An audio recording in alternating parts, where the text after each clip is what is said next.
Hi, my name's Amelia. I'm an occupational therapist.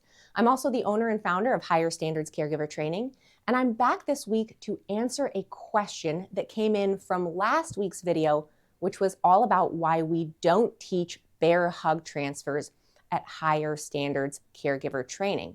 And so the question that came in was, what is it exactly about a bear hug transfer that makes it unsafe for the caregiver? And that's a really good question because, of course, many caregivers are initially taught to do bear hug transfers when they're taught how to transfer in the first place.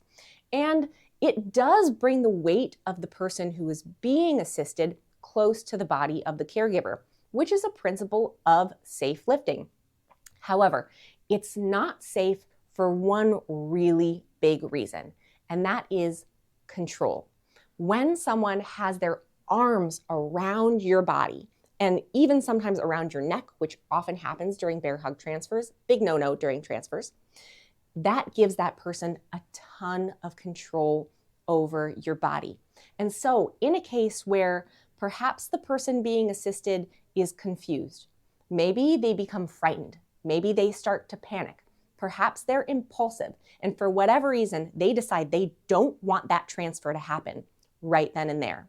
That person becomes frightened, they tighten up their arms, and that gives them a ton of control over the body of the caregiver, which puts that caregiver at risk of being accidentally injured by that person and certainly makes it very, very difficult for them to actively correct whatever needs to be corrected in order to get the person that they're moving safely from one surface to another, or even frankly, to just stop the transfer and set that person back down.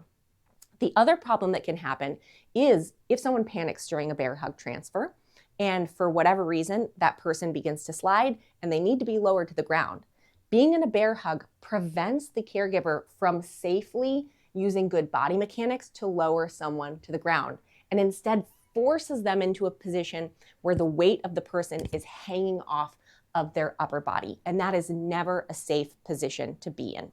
If you'd like information about our training courses or programs, check it out at higherstandardscaregivertraining.com. That's higherstandardscaregivertraining.com. And if you have a question you'd like me to answer, feel free to submit it in the comments, tag me, and I'll do the best that I can to answer your question in the next video post.